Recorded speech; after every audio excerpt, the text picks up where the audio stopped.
kind of looks like a helicopter. Yeah, it's a bit weird. Famously featured in Transformers, the film. I don't know if you ever saw that. At first, you don't think a lot's going to happen, and then suddenly shoots off straight into the sky. It's pretty cool. It's a pretty cool looking aircraft.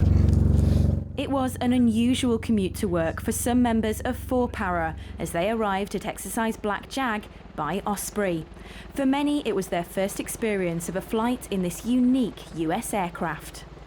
Internally, Osprey is quite weird because you can see all the pipe work. It's just there. I don't know if they stripped everything out to minimise the weight or what, but you can see all the bits and bobs, switches, pipes, wires, just like dangling. Yeah, that's pretty weird. We hit the cloud line almost immediately. They pulled down the back of the ramp, and views like I haven't seen, you won't see again for a while in the back of a helicopter like that. Snow-covered mountains, really nice day for it, real sunny as well. The locks, lakes, rivers, it was, beautiful. Part of the package of being in the reserves is delivering exciting training where they feel that they've got something out of it as well. It gives them those stories that they can tell at work, when they look their fellow civilians in the eye and say, what did you do this weekend? And then they can start telling their stories, and that A, they've done something exciting.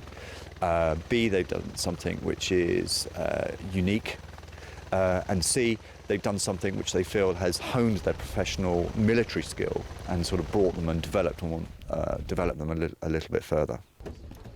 Not everyone was quite so lucky with their mode of transport, but all 100 or so reservists had an action-packed few days ahead. 4 Para is the UK's largest infantry reserve battalion, and this is really the climax of their training year, when members come from right the way across the country to hone their skills and prove they really are ready should they need to deploy. The real focus of the exercise was live firing, and on the final day the reservists launched a full company-level attack, a truly national affair, with guns coming from A Company in Scotland, the mortars from B Company in London, and the enemy played by students of Manchester University Officer Training Corps. It's something we ramp up to all year. You get to do it in some pretty spectacular locations, difficult terrain. And it's basically putting into practice everything we've built up for, so yeah, everyone looks forward to it.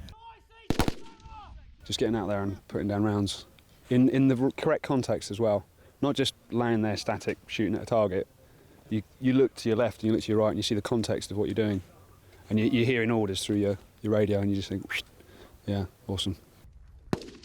When you're using live, it's real, and you're actually using the equipment you would use in an operational situation, and you're in that mindset where it is dangerous, and it makes you think more.